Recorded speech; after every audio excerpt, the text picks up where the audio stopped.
Wa'ana bima 'allamtana wa 'allimna ma yanfa'una warzuqna ilman yanfa'una.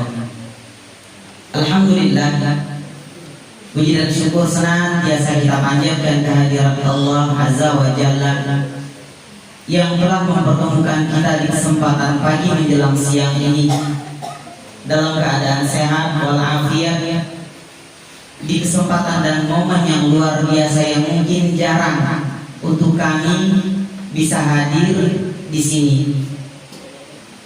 Di sini saya datang dengan teman saya, juga alumni dari sini, Sabiris Gunardi Esos, satu sekolah, satu kampung, dan sekarang sejalan untuk sama-sama memberikan manfaat sebisa semampunya. Teman-teman sekalian yang dirahmati Allah serta Bapak Ibu yang dirahmati Allah Subhanahu wa taala, terkait dengan momen hari ini mengingatkan kita akan apa yang pernah dilakukan Rasulullah Shallallahu Alaihi Wasallam 14 abad yang lalu, di mana tercatat dalam sejarah bahwasanya Nabi kita Muhammad Shallallahu Alaihi Wasallam itu senantiasa melazimkan kebiasaan beliau, merutinkan, bahkan beliau mengawali kehidupan beliau di hari itu dengan amalan-amalan yang mungkin di luar dugaan kita. Yang mungkin orang bertanya, apa ya seorang nabi melakukan itu?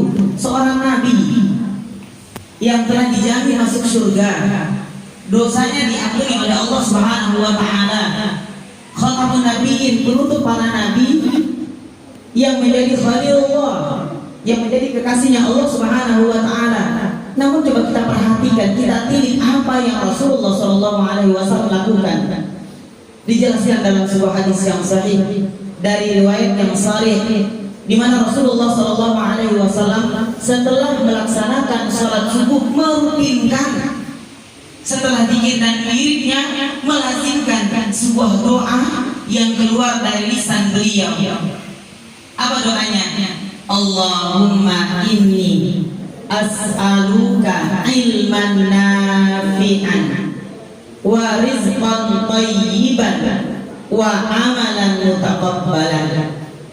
Ya Allah, sesungguhnya hamba memohon, meminta, mengharap kepadamu ilman nafi'an, ilmu yang bermanfaat, wa rizqan thayyiban, dan rezeki yang baik, wa amalan mutaqabbalan, dan amal ibadah yang diterima di sisimu.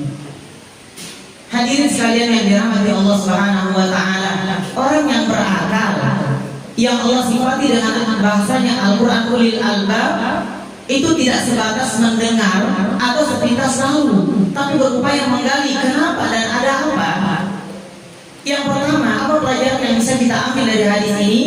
Dari hadis ini Rasulullah mengajarkan kepada kita sosok seorang nabi yang mulia masih senantiasa berdoa kepada Allah Subhanahu wa taala.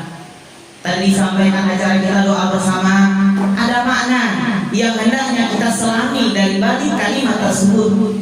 Sebagaimana yang dicontohkan Nabi Shallallahu Alaihi Wasallam, doa permohonan dari bawah ke atas, memberikan makna, menyadarkan kita bahwasanya kita ini lemah, kita tidak berdaya. Tidak akan mungkin seseorang sukses andai kata hanya mengandalkan kekuatannya, mengandalkan kecerdasannya, mengandalkan kemampuannya. Tidak. Hal ini diisyaratkan Rasulullah Shallallahu Alaihi Wasallam. Kurang apa coba? Nabi, seorang Rasul, dijamin masuk surga, dosanya diampuni, kekasih Allah, tapi masih berdoa, mengajarkan kepada kita kalau Nabi saja berdoa, apalagi selain Nabi. Mengingatkan kepada kita bahwa Nabi yang kekuatannya tidak diragukan, pemimpin negara, pemimpin Baitul Mal, pemimpin perang, diamanahkan 9 istri sezaman, Amirul Mukminin, seluruh umat Islam, tapi masih merasa rendah, merasa kurang, merasa lemah di hadapan Allah, sehingga awal kehidupan Rasulullah tidak dijalani melainkan menghadap Allah, merendah di hadapan Allah, meminta kepada Allah, memohon kepada Allah. Ini makna yang pertama. Artinya apa? Jangan hadirkan kesombongan. Jangan mentang-mentang masih muda, tenaga masih penuh, kulit masih kencang, masa depan bayangannya panjang. Jangan lengah sehingga merasa serba bisa, serba kuat. Tidak. Nabi mengajarkan kepada kita kerendahan hati, karena kesombongan itu awal petaka kehancuran seorang hamba. Rasulullah SAW ingatkan kepada kita, la yadkhuluna al-jannah man kana fi qalbihi mithqalu dzarratin min kibrin. Allah sampaikan, Allah ikrarkan bahwasanya kata Allah, la yadkhuluna al-jannah, aku tidak akan masukkan seorang hamba ke dalam surgaku, man kana fi qalbihi, barang siapa yang ada di dalam hatinya mithqalu dzarratin min kibrin, meski sebesar darah. Ulama menjelaskan darah itu sebesar biji sawi, dalam penafsiran yang lain sebesar atom, partikel yang tidak bisa dibagi lagi. Atom ada di dalam hati seorang hamba, maka Allah ancam la yadkhulunal jannah. Aku pastikan kata Allah, hamba tersebut tidak akan sampai ke surga. Sahabat bertanya, ya Rasulullah, apa itu sombong yang sangat mengerikan sampai-sampai Allah ancam Allah tidak akan masuk ke dalam surga? Rasulullah menjelaskan, al-kibru batarul haqq wa ghamtun nas. Sombong itu satu. Apa yang pertama? Batarul haqq, tidak menerima kebenaran yang disampaikan, menutup hatinya. Ibarat datang ke sekolah bawa gelas penuh, diisi seberapa banyak pun tidak akan manfaat. Diberikan nasihat tidak akan masuk. Kenapa? Merasa cukup, merasa pegang, merasa hebat. Tuh, sombong. Yang kedua kata Rasulullah, wa ghamtun nas, meremehkan, merendahkan, mengecilkan, menyepelekan orang lain. Hati-hati. Tidak kelihatan memang karena urusannya di hati. Tapi urusan di hati Allah Subhanahu wa ta'ala Maha mengetahui. Allah tegaskan, wa asirru qawlakum awijharu bi innahu alimun bidzati's sudur. Apa kata Allah? Engkau nyarikan, engkau tampakkan dengan lisanmu atau nasihat terbesit dalam hatimu, innahu alimun. Allah itu Maha tahu apa yang akan terpendam di dalam hatimu. Hati-hati, jangan sampai nanti hari ini atau di sini keluar lupa ketemu sama gurunya, ya Allah, malingkan muka, merasa hebat, merasa lebih. Itu awal dari petaka kehancuran. Maka dari itu berdoanya kita menyadarkan bahwa kita lemah, bahwa kita tidak berdaya, bahwa tidak akan mungkin kita sukses andai kata tanpa campur tangan Allah Subhanahu wa ta'ala. Ini yang pertama. Yang kedua, Rasulullah mengajarkan kepada kita bahwasanya destinasi kehidupan kita seharian ini ada 3 yang disyaratkan oleh Allah, yang hendaknya kita cari, yang hendaknya kita gapai, jadikan prioritas dalam kehidupan kita. Yang pertama, ilman nafi'an, yang harus kita targetkan dalam kehidupan kita, mencari ilmu yang bermanfaat. Apa maksudnya? Mafhum mukhalafah, pemahaman terbalik dari hadis ini. Artinya Allah mengisyaratkan kepada kita bahwasanya ada ilmu yang tidak bermanfaat, ilmu yang memberikan mudarat, yang membuat pemiliknya semakin banyak ilmunya, semakin congkak, semakin sombong, semakin menantang Allah, semakin merasa hebat. Karena sifatnya ilmu yang bermanfaat, sebagaimana yang disebutkan ibarat ilmunya padi, semakin berisi semakin merunduk, semakin dekat dengan Allah, semakin taat, semakin mulia, semakin taklim. Tapi sebaliknya ilmu yang tidak bermanfaat, semakin tinggi pendidikannya, semakin jauh dari Allah, semakin sombong, semakin merendahkan, meremehkan orang lain. Ini isyarat agar kita hati-hati. Selesai dari sini, jangan cukup sampai di sini. Tidak. Karena perintahnya Allah diperintahkan kita untuk menuntut ilmu sampai kapan? Sampai menghembuskan nafas yang terakhir. Dan orang-orang yang mengambil jalan untuk menuntut ilmu, ini orang-orang yang menempuh menempuh pilihan yang terbaik dalam kehidupannya. Kenapa? Karena Allah Subhanahu wa taala berfirman, "Yarfa'illahu alladziina aamanu minkum walladziina utul 'ilma darajat." Bahwasanya Allah Subhanahu wa taala menegaskan bahwa Allah akan mengangkat, meninggikan derajat orang-orang yang beriman. Ini yang pertama di antara kalian. Yang kedua, dan yang berilmu pengetahuan beberapa derajat. Artinya Allah kabarkan, andaikan ingin mulia, andaikan ingin sukses, andaikan ingin berhasil, andaikan ingin punya kedudukan dunia maupun akhirat, satu syaratnya beriman kepada Allah, bertakwa kepada Allah. Yang kedua, berilmu pengetahuan. Andaikan salah satu ditinggalkan, maka akan timpang. Orang beriman tanpa ilmu, maka ia akan bablas dalam ibadahnya, menjadi abid yang tidak paham akan ilmu, ibadahnya banyak yang sia-sia. Orang berilmu tanpa iman, orang yang tidak terarah, bukan menambah ketundukan kepada Allah, tapi semakin jongkak. Ilmunya bukan mengantarkan kepada ridha Allah, malah menuai murka Allah. Dunia kelihatan sukses, akhirat tidak ada bagian baginya. Kurang cerdas apa Abu Jahal? Kurang cerdas apa Abu Lahab? Tokohnya Quraisy, tapi kehidupannya menantang Rasulullah SAW. Bagaimana akhir kehidupannya? Allah tetapkan di neraka. Artinya berilmu tidak bisa dipisahkan dengan beriman. Kunci sukses iman dulu, kemudian mantapkan ilmu. Maka dari itu ini target dalam kehidupan kita. Jangan sampai ditinggalkan. Anda kan ingin sukses, ini jalan metode yang Allah berikan. Pertama, beriman dulu kepada Allah, tingkatkan ketakwaan kepada Allah, baru tempuh jalan menuntut ilmu. Insya Allah dekat dengan pertolongan Allah. Hal ini sebagaimana yang Allah Subhanahu wa taala sebutkan. Apa kata Allah Subhanahu wa taala berfirman dalam Quran surah At-Talaq ayat 2 dan yang ketiga? Apa kata Allah? Wa may yattaqillaha yaj'al lahu makhraja wa yarzuquhu min haitsu la yahtasib. Teman-teman sekalian, siapa di antara antum yang punya masalah dalam kehidupan ini? Pasti pernah punya masalah. Jangankan ditanya punya masalah atau tidak, sekarang jadi dalam masalah, betul? Apa masalahnya? Pertama, perlu lulus, sementara belum pasti. Mau ujian, kan? Persiapan, belum tentu persiapannya. Ke depan nanti selesai dari SMA mau kemana? Mau kuliah, ada biaya, tidak ada minatnya. Masalah. Ke depan mau jadi apa ini? Mau kemana arahnya? Masalah lagi. Lalu bagaimana solusinya? Allah memberikan jalan. Ini solusi bukan dari manusia. Kalau manusia mungkin masih perlu kita ragukan karena belum ada buktinya. Tapi kalau dari Allah itu hakul yakin.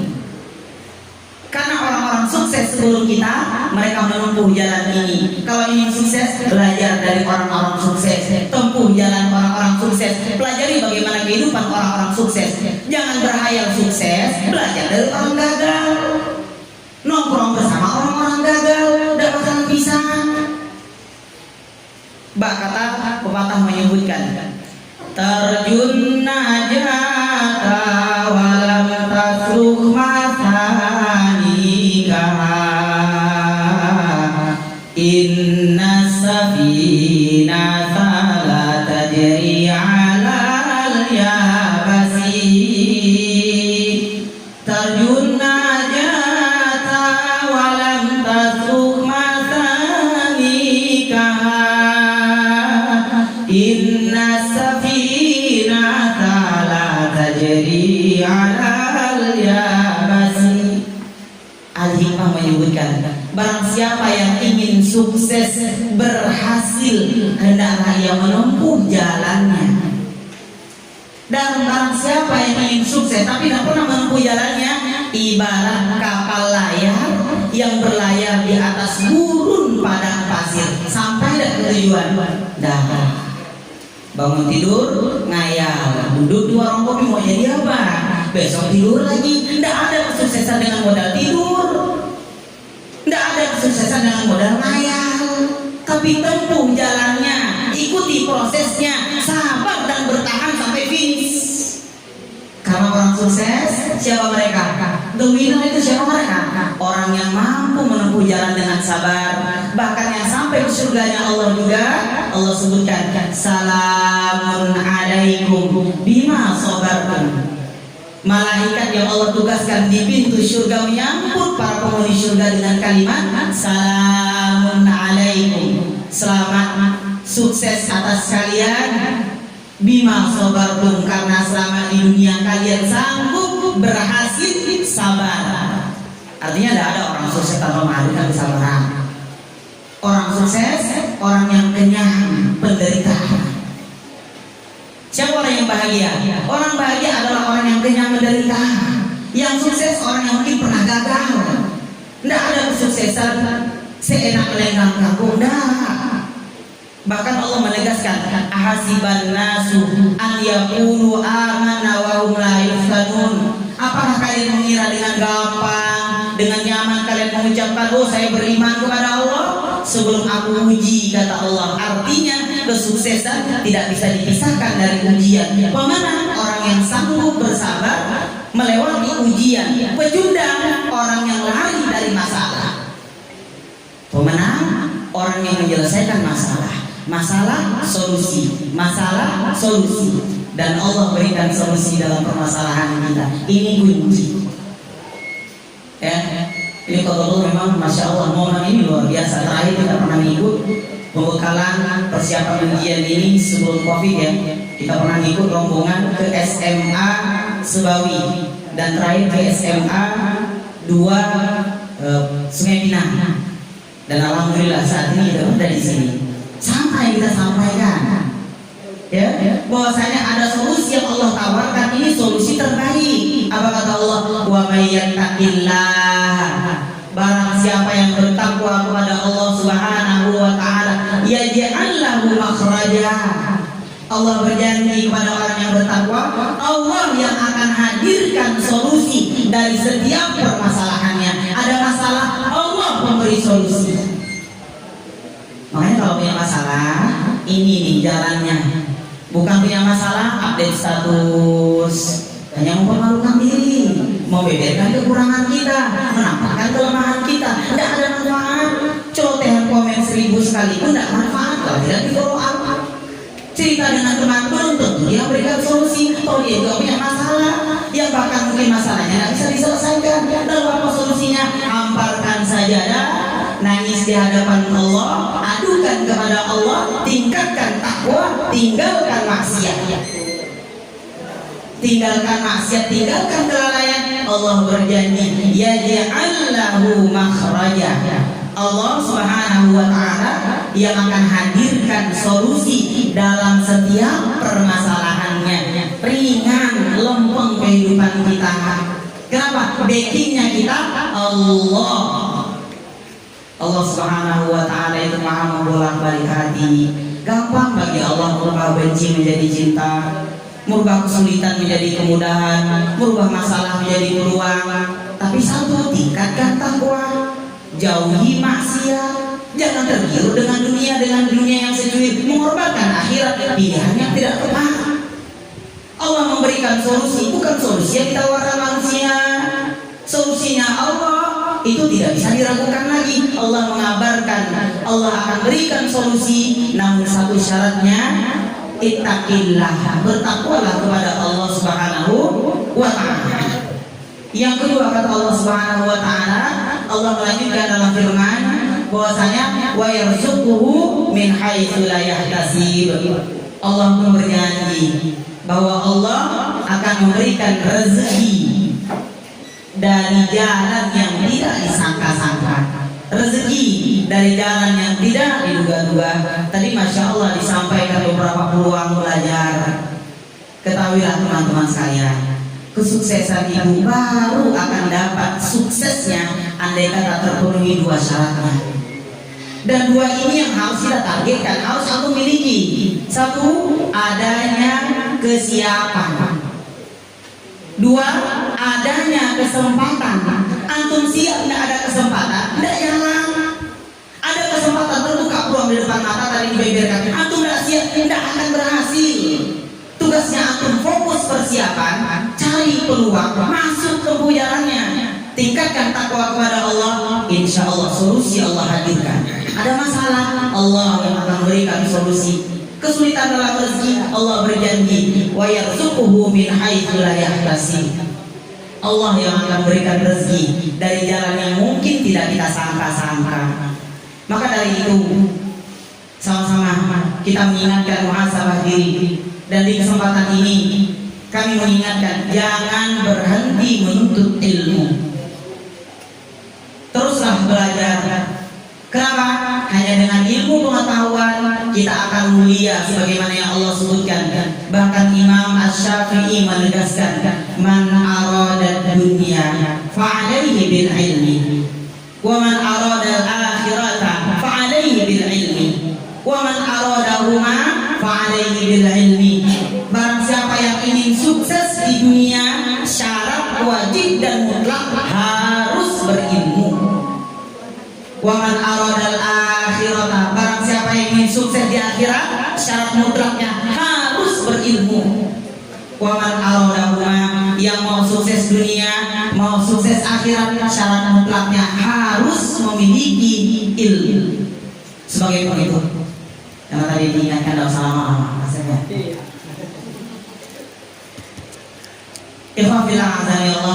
Sebagai penutup di pertemuan kita di kesempatan ini, mari kita mengulang hikmah dari kisah nyata yang pernah terjadi sebelum kita. Bagaimana keadaan orang yang Allah muliakan dengan ilmu.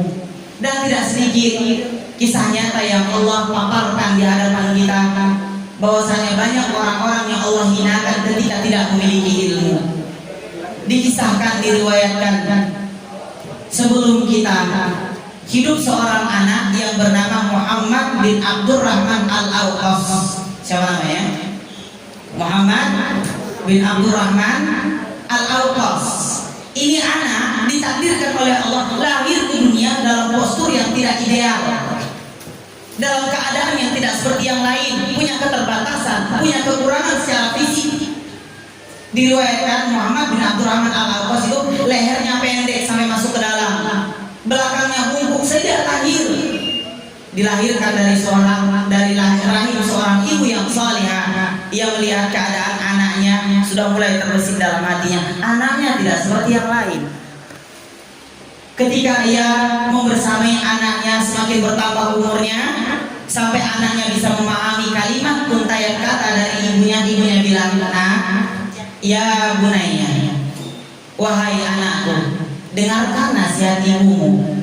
Anakku, engkau dilahirkan tidak seperti yang lain. Andaikan kau berada dalam sebuah majlis bersama orang-orang, pasti kau akan menjadi bahan bulian, bahan olokan, bahan tertawaan, bahan joknya orang-orang. Maka dari itu dengarlah nasihat ibumu.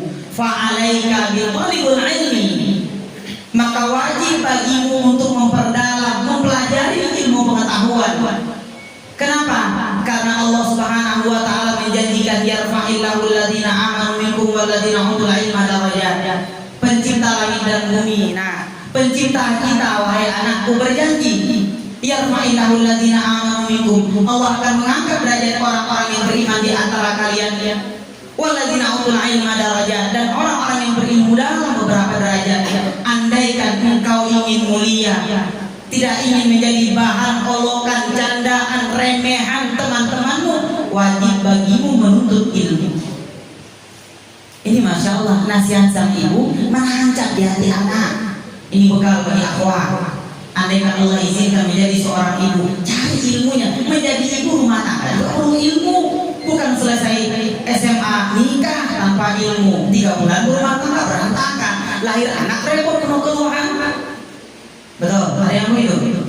Sampai termasuk kuota terbesar tingkat perceraian. Kenapa? Menikah tanpa ilmu, meremehkan ilmu, berantakan rumah tangganya. Tujuan rumah tangga bahwasanya Allah sebutkan, wa min ayatihi an khalaqalakum min anfusikum azwajan litaskunu ilaiha. Aku ciptakan, kata Allah, laki-laki dan perempuan dijadikan berpasang-pasangan, laki-laki menikah perempuan, perempuan menikah laki-laki. tahu semuanya itu, iya, kita cuma mengingatkan jangan salah pilih laki-laki dengan perempuan, bukan laki-laki dengan laki-laki, perempuan dengan laki-laki, bukan perempuan dengan perempuan. Karena tidak sedikit saat ini maka bahkan lebih parah dari kambing. Kambing masih kenal mana kambing jantan, kambing betina. Sekarang betina, jantan, laki-laki, perempuan, sesama jenis kaum pelangi. Naudzubillah. Makanya kita tegaskan, apa tujuan tadi berpasang-pasangan kata Allah? Litaskunu ilaiha. Allah akan jadikan ketenangan, ketentraman dalam jiwanya.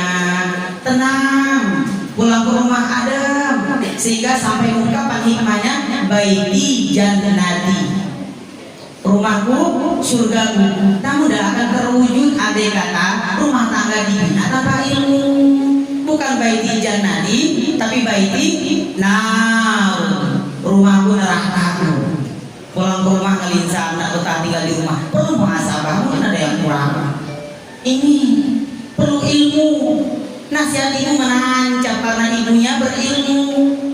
Dia tidak malu dengan keadaan anaknya, tapi menaruh harapan besar, memberikan nasihat yang hikmah. Nah, fa'alaika bitalibul ilmi, wajib bagi memiliki ilmu, menancap di hati anak, terus tekun belajar sampai berprestasi dengan izin Allah, hafal Al-Quran, hafal ribuan hadis, sampai di akhir hayatnya tercatat dalam sejarah Muhammad bin Abdurrahman Al-Awqas menjadi hakim syar'i di Makkah selama 20 tahun. Kalau dia tidak berilmu jadi bahan olokan dong, jadi bahan jok teman-temannya, diremehkan. Tapi subhanallah, dengan berilmu tidak ada yang berani meremehkannya. Orang-orang datang kepadanya mengadukan permasalahannya. Dan yang luar biasa, tercatat dalam sejarah sosok Muhammad bin Abdurrahman Al-Awqas selain dimuliakan, setiap orang yang datang berperkara dengan yang mengadu baru menatap wajahnya gemetar. Kenapa? Saking wibawanya ini orang. Boro-boro mau melecehkan, meledek, datang saja gemetar, segan. Kenapa? Wibawa ini Allah berikan kepada orang-orang yang berilmu dan beriman. Ini nasihat halus juga bagi teman-teman yang mungkin saat ini merasa ada kekurangan. Ini mungkin jalan kita untuk bisa Allah lebihkan. Yang lebih, ayo kita muhasabah. Kelebihan tidak menjadikan kesuksesan, karena kesuksesan sejati ialah bukan sebatas dunia, tapi nanti di akhirat kita bersama di surganya. Mungkin ini yang bisa saya sampaikan di kesempatan yang singkat ini. Mudah-mudahan sedikit bermanfaat. Terima kasih atas segala perhatian. Mohon maaf atas segala kekurangan. Usini wa iyyakum bi taqwallah. Subhanakallahumma wa bihamdika, asyhadu an la ilaha illa anta, astaghfiruka wa atubu ilaik. Assalamualaikum warahmatullahi wabarakatuh.